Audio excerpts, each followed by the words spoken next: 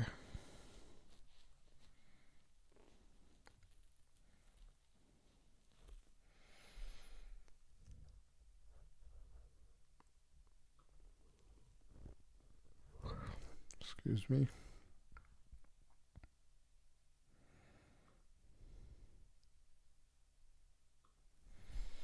Trying to readjust my seat over here.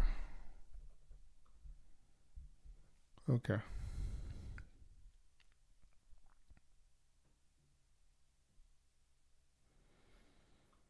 Self count is less than 5. Schedule to 0. So that's the pay. Is that the payload or the um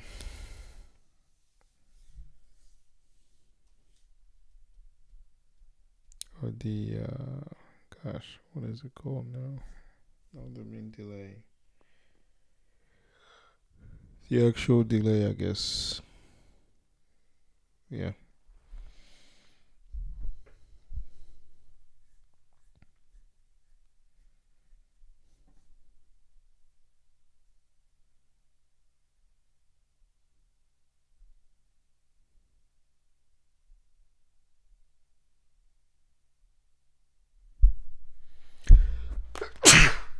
Oof. Excuse me. Oof.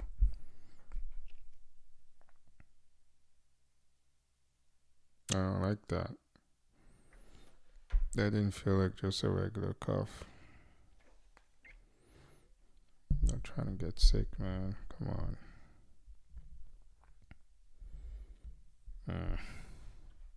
Okay. I think I'm right on my theory. Maybe not exactly, but I think I'm in a ballpark. Because I think you have your logical time, and then that gets subdivided into micro steps.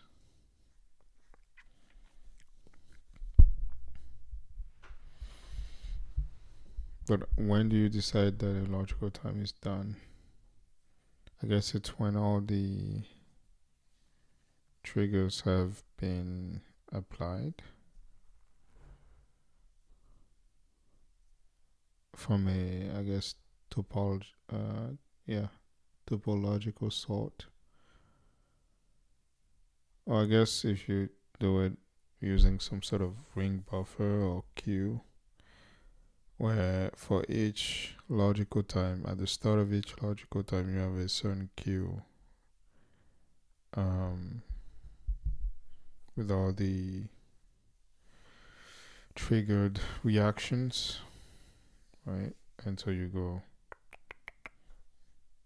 through each one, and depending on what's happening on each reactor, you can end up with, you know, a couple of items in the queue. By the time you're done running all the initial uh, all the initial tasks in the queue, um,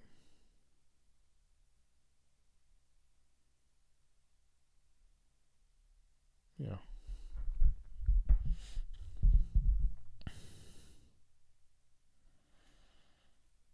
Notice that the logical time is not advancing, but the microstep is. The logical time in this case gives the number of nanoseconds that have elapsed since January 1970.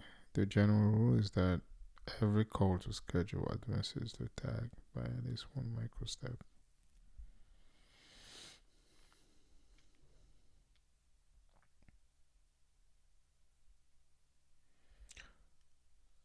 there are there are events, no, two events are logically simultaneous only if both the logical time and the microstep are equal.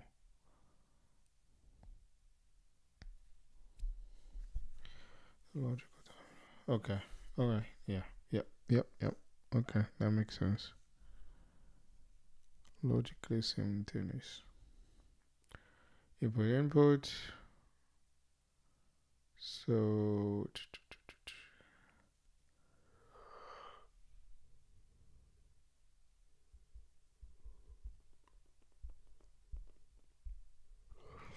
excuse me. On startup of the main reactor, we are updating the accent and we are repeating some form of processing. Okay, so when you do that, set one, which would ay ay ay. Okay, never mind.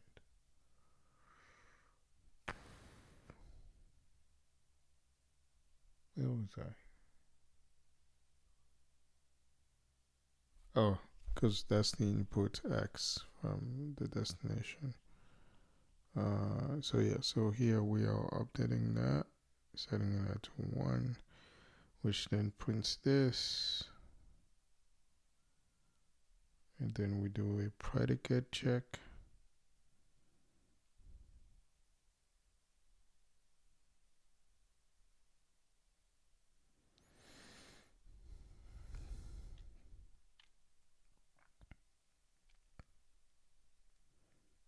Sorry. We do need to figure out why. Oh, I guess this is meant to be an example to show logical time in micro steps.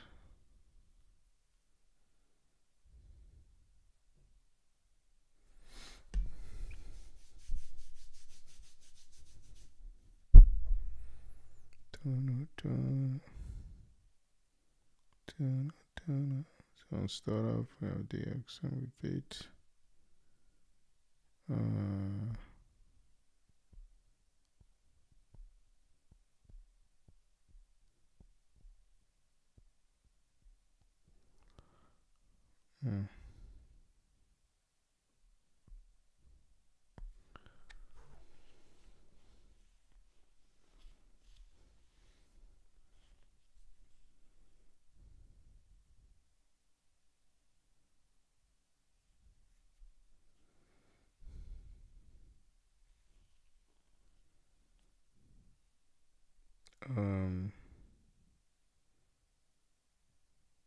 I'm having some trouble really focusing on what it is that they're trying to test here.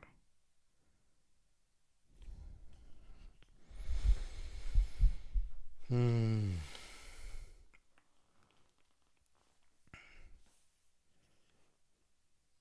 I did not think that I would be slowing down this fast this evening.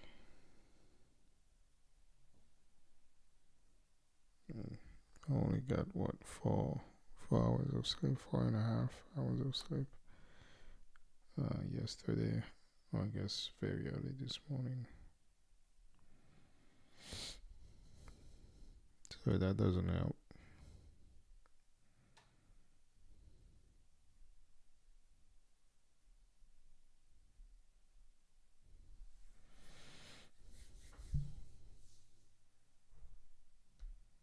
Hmm.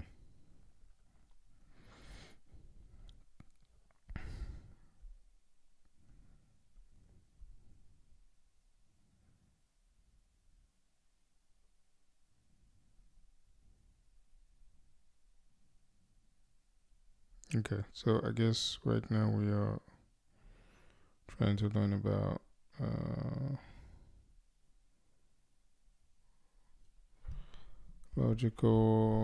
having logical simultaneous times. The destination reactor has two inputs, X and Y. And it reports in a reaction to either input what is the logical time. The microstep in which input is present. Wait, I read that wrong. And it reports in a reaction to either input what is the logical time, the microstep, and which input is present. The main reactor reacts to startup by sending data to the X input of destination. It then schedules a repeat action with an offset of 0. The repeat action is invoked strictly later, one microstep. Let me see. Okay. And these two.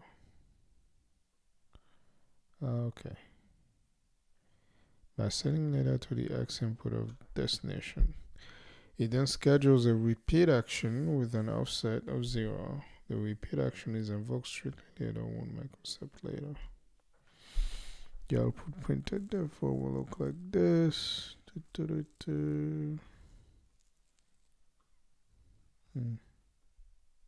Okay.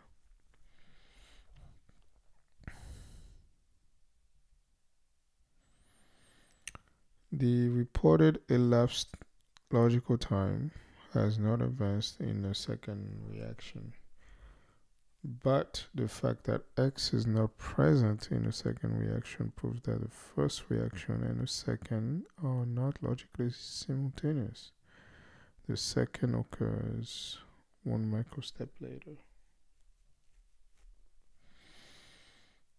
Alignment of logical and physical times. Recall that in Lingua Franca, logical time chases physical time, invoking reaction at a physical time close to that logical time.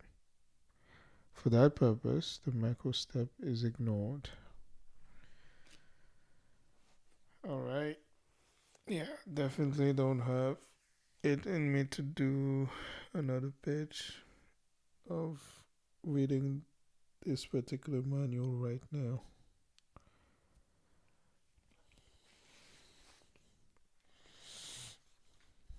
Shoot, I don't even know how much longer I can last.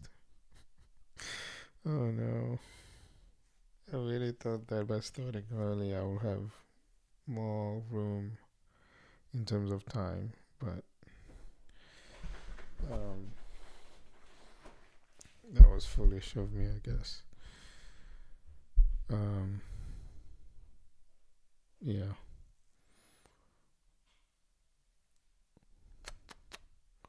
All right. Let's see.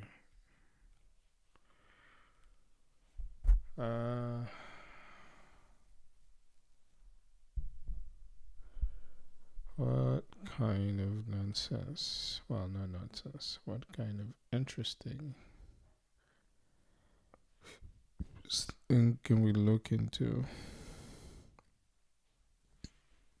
Oh, DST timeouts.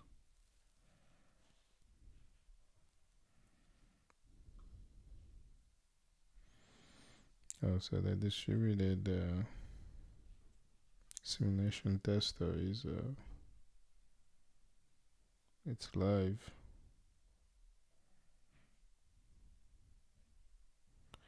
It is live, and now they're running it. Noise, noise, noise. Wow.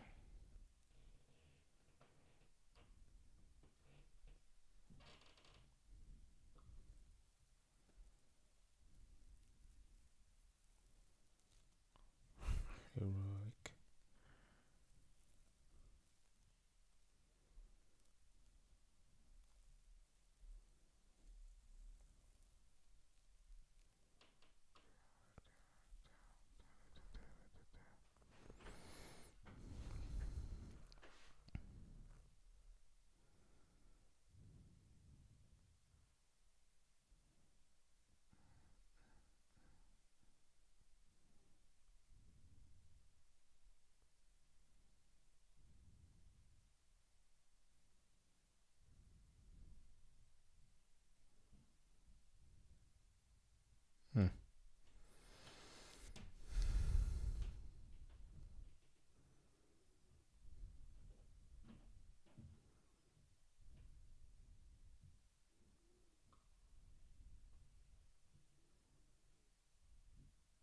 Yeah, so they have porcupines involved. Is that uh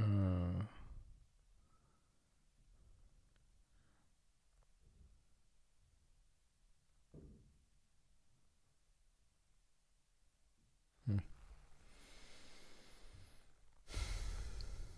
All right. I did mention that I wanted to go through this.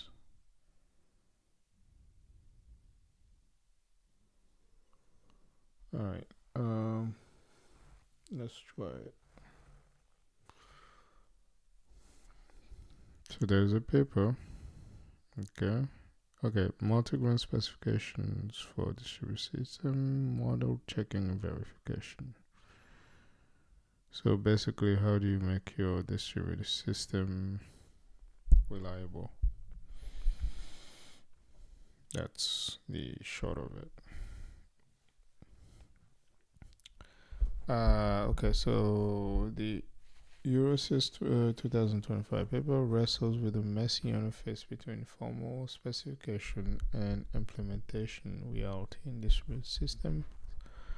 The case study is Zookeeper, which, by the way, pretty sure that Kafka is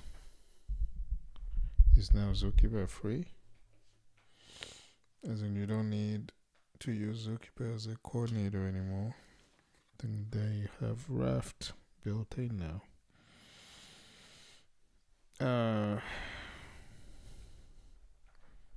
Yeah. The trouble with verifying something that big like Zookeeper is that the spec and the code don't match. Spec wants to be succinct and abstract. Code has to be performant and dirty. For instance, a spec might say this happens atomically, but the actual system says, "Yeah, buddy." uh, yeah. There's the thing that you think is supposed to happen or be implemented, and then there's the actual uh, down in the mud detail. Anyway, take the case of follower process new leader. The spec bundles updating the epoch and accepting the leader's history into a single atomic step. But in the real system, those steps are spread across threads and separated by queuing, I/O, and asynchronous execution. Oh God, so many things can go wrong in that process. Oh God, yeah. There's no, yeah. That actual detail of the implementation is like has nothing to do with an atomic step. Like it's so removed from that. If you account for all the ways in which any of those components that we just listed can just fall apart. Uh, Modeling them as atomic miss real observable intermediate states and real bugs. Yeah. Okay. To bridge this model code gap, the authors use modularization and targeted abstraction. Don't write one spec. Write multi-grain specs. Different parts of the system are modeled at different granularity depending on what you are verifying. Some parts are modeled in fine details, others are coarse. Others are coarse. No, is it coarse or coarse? And blurry. Coarse. Gosh, I cannot spell. I mean, I cannot say words. Coarse.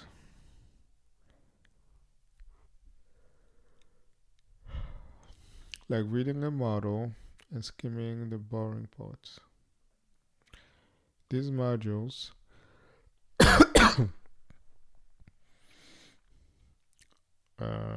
These modules written at different levels of abstractions are composed into mixed grain spec tailored for to the verification task at hand.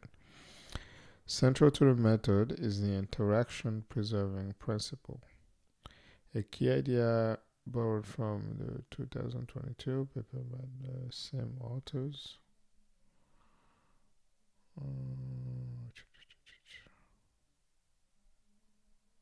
Okay. Coercing is allowed, but only if you preserve interaction variables, shared state that crosses module boundaries. To abstract away things, modules can internally lie to themselves, but not to each other. Other modules should not be able to distinguish between whether they are interacting with the original or coerced module. The paper formalizes this using dependency relations over actions and this enabling conditions. And the enabling conditions. It sounds like a lot like rely guarantee when coding, but encoded for TLA plus. What makes this paper stand out is its application. This is the full-on hardcore TLA plus verification effort against a real-world messy code base. This is a good guide for how to do formal work practically.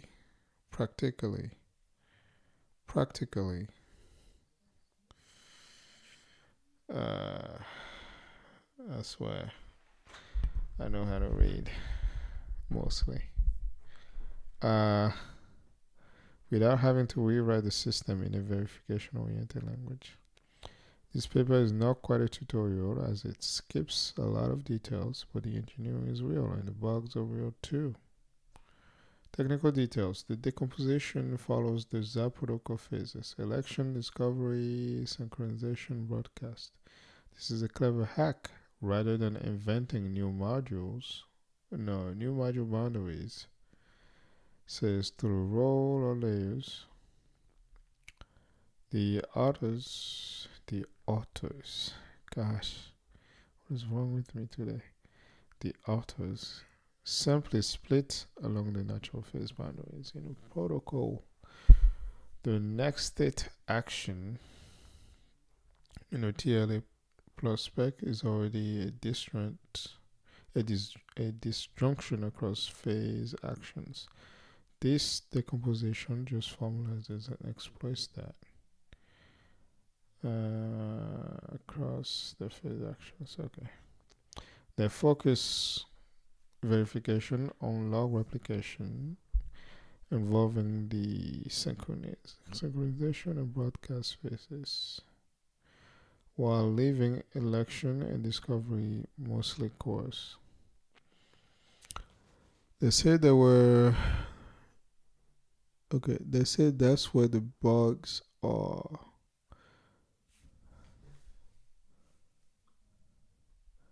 They also mention that the leader election is a tangle of non-determinisms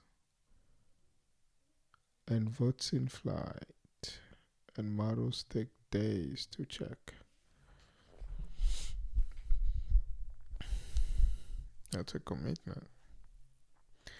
Log replication, by contrast, is where local concurrency hits hard and where many past bugs and failed fixes appear.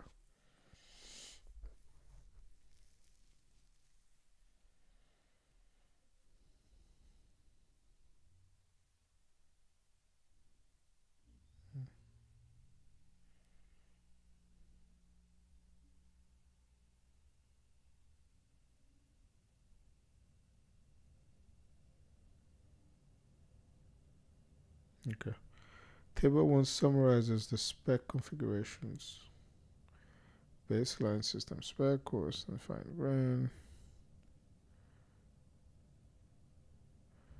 Define grain spec, so where the action is. They capture atomicity violations, thread interleavings, and missing transitions. These bugs don't show up when model checking with the baseline spec. It's also it sorry. It is all about how deep granularity you are willing to go for capturing implementation. Targeted fine granularity checking really helps keep this practical.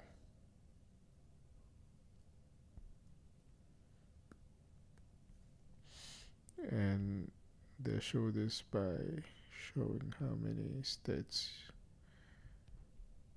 you will need to test for this particular spec, which is a lot. Jesus.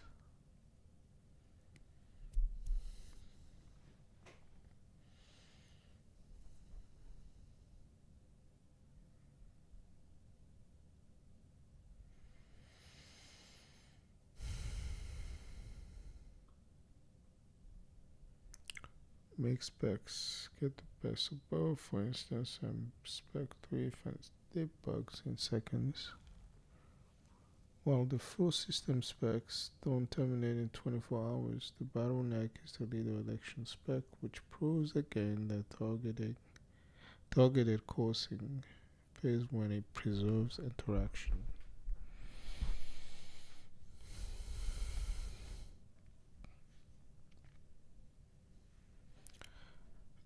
Bug detection is driven by model checking with TLC.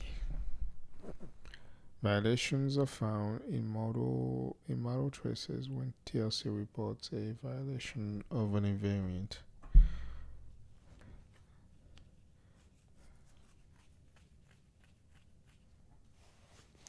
The violations found are then confirmed via code level deterministic replay. The authors built a system remix to instrument Zookeeper. I'm actually curious about that. Let's see. Let's see what they have.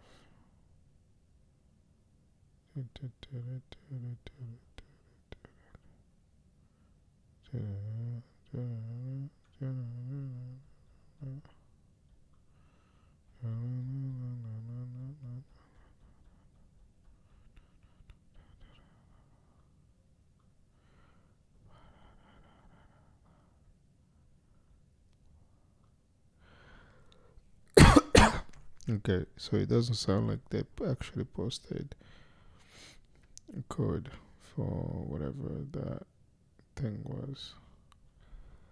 The remix thing.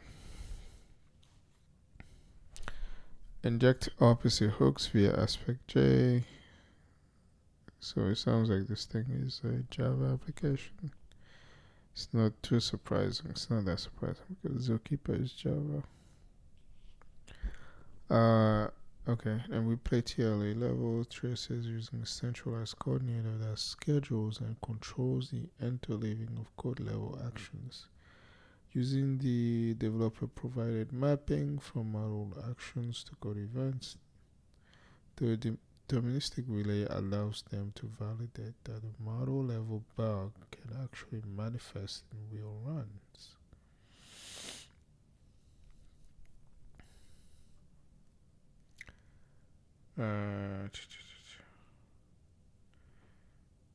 So figure 8 ties back to the core atomicity problem. Many of these bugs arise when the update of epoch and the logging of history are not properly sequenced or observed. The spec treats them as one unit, but the implementation spreads them across threads and queues. Yeah, that's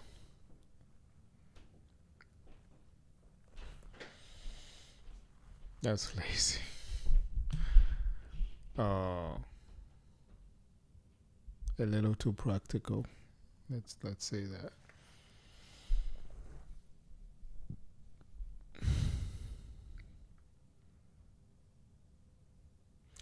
By splitting the spec action in three, the authors model each thread's contribution separately and capturing the inter-thread handoff.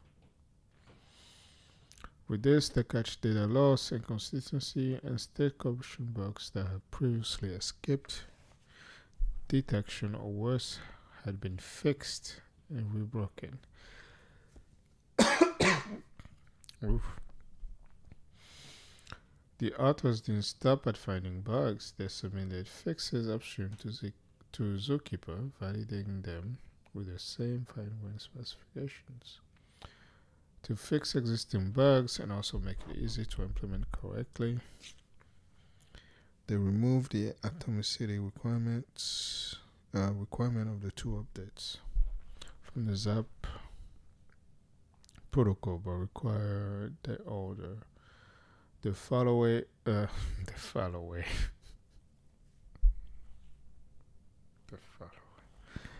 the follower updates its history before updating its epoch. That makes sense.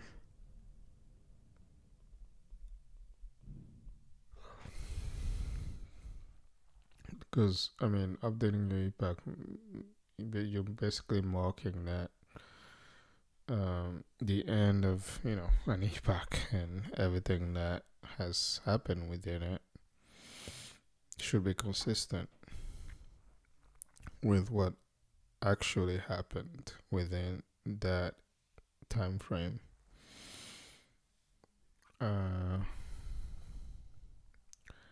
The patched version passed their model checks and the PR was merged. This tight loop, spec bug fix verify, is what makes this method stand out. Formal methods, not as theory but as a workflow. Spec bug fix verify. The results back the thesis. Fine-grained modeling is essential to catch real bugs.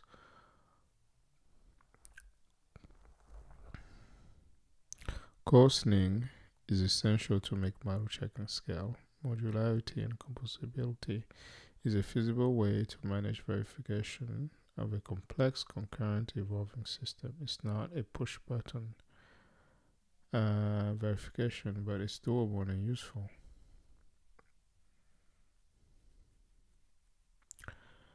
The work opens several directions. Could this technique support test generation from a mixed model? If you already have a deterministic replay and instrumentation hooks, generating inputs for fault injection testing seems within reach. More speculatively, are there heuristics to suggest good modular cuts? The current modularization is protocol phase aligned, but could role-based data-centric or thread boundary modularization give better results? That seems like a good area for exploration. I mean, we didn't actually read the paper ourselves, but it does sound like a really interesting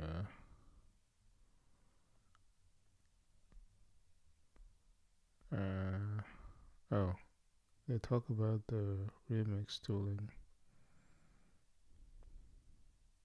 I want to learn about that.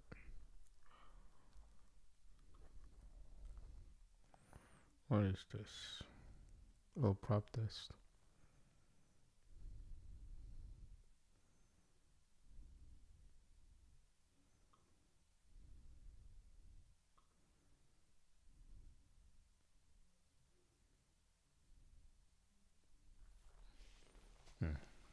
Yeah, I think we're good. I think we're gonna call it early. Oh, early-ish. Still about. We just did 1 hour and 20 minutes. I was hoping to be able to stay on longer, but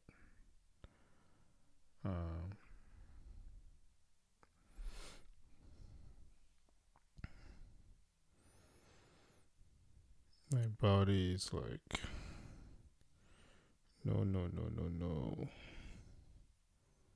Go to bed now. All right. Excuse me. I think that's what we're gonna do.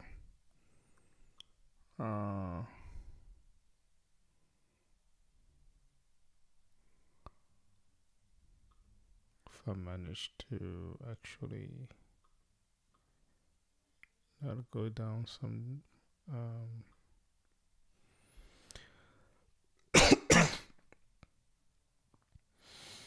not go down some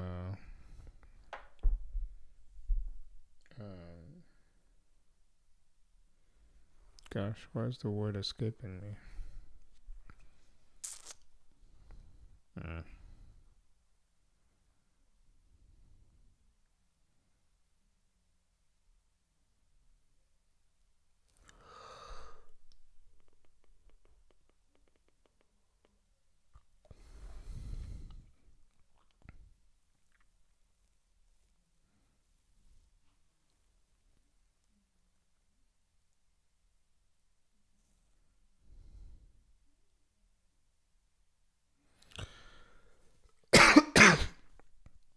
Gosh,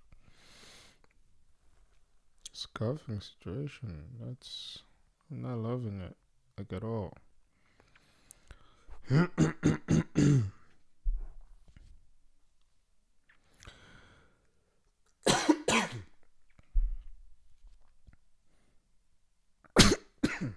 Jesus.